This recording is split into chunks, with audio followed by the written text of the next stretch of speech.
How's it going, guys? My name's Wilson. There was no surprise Zion Williamson went first overall in the 2019 NBA draft. As one of the most anticipated prospects in recent times, Zion and the Pelicans will get plenty of coverage in the near future. Of course, everybody predicted the first 3 picks. While the number 4 pick in DeAndre Hunter was expected, it could have been a toss-up between 3 other players. And there were also plenty of surprises and guys selected later than expected. But without any further ado, here are every winners and losers of the 2019 NBA draft.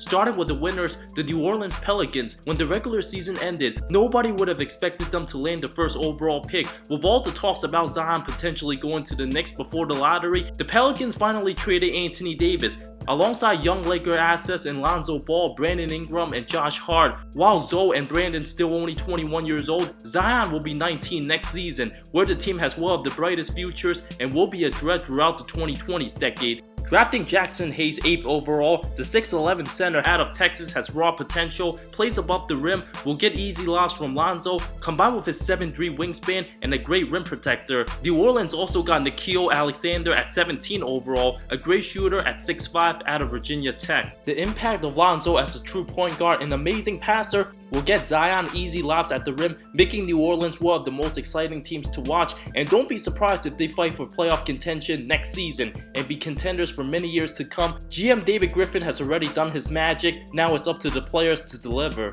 Another huge winner, the Atlanta Hawks, who made a huge gamble last season, trading 3rd overall pick Luka Doncic for Trae Young at 5, and the extra first round pick this season that turned out to be Cam Reddish. After trading their picks to the Pelicans, selecting DeAndre Hunter at 4, who's an excellent two-way player, defender with a 7'2 wingspan, alongside Trae Young and John Collins, the team's loaded with young talent, adding another solid scorer coming off a national championship with Virginia, alongside Cam Reddish at 10th overall, who was the 3rd highest high school prospect, shown tons of potential at Duke but was inconsistent at times, and mostly known as a spot-up shooter and excellent defender. He's a great fit with Atlanta.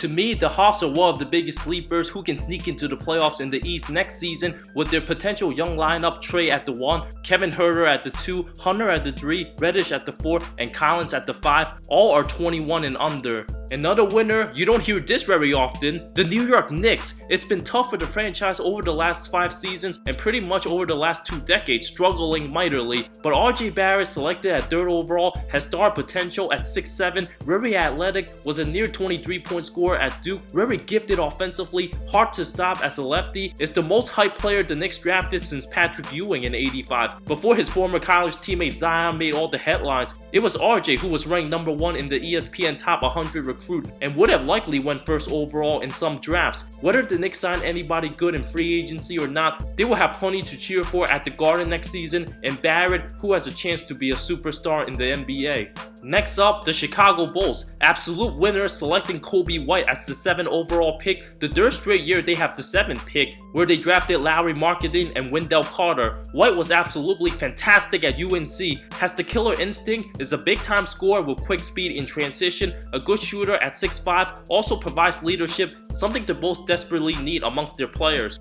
The Portland Trail Blazers, who are winners, selecting Nasir Little at 25th overall. Little fell heavily in the first round, was projected to be a lottery pick, had an underachieving year with UNC after being ranked 6th overall in the ESPN Top 100, but he's an absolute steal with great potential, super physical, very long, has motor, is excellent defensively at 6'7", played limited minutes with North Carolina, but was very productive, averaged 21.5 points per 40 minutes in college. Another winner, the San Antonio Spurs, who seem to be winners at every draft, the best franchise for developing their players, selected Luka Samanic with the 19th pick from Croatia. At 6'11 and just 19 years old, he's been described as a David Lee caliber player with a 3-point shot, and selected Kendall Johnson at 29th overall out of Kentucky. No matter where they select in the draft, almost every player from San Antonio becomes solid at the very least. Also a huge winner, the Denver Nuggets, who has a bright young team built around Nikola Jokic, acquired Bol Bol from the Miami Heat, who was selected 44th overall. Before the college basketball season, there were talks that Bol Bol could have been a top 5 pick at 7'2" with an outside game. He only played 9 games at the University of Oregon due to injury, but put up 21 a game, almost grabbing 10 rebounds, shot 13 of 25 from 3. The Nuggets have nothing to lose in this situation. While Bol Bol can end up as one of the biggest steals of this draft, just like last year when they selected Michael Porter Jr. 14th overall, hasn't played yet due to injury, but also has star potential. The Nuggets' future seems to be getting brighter and brighter.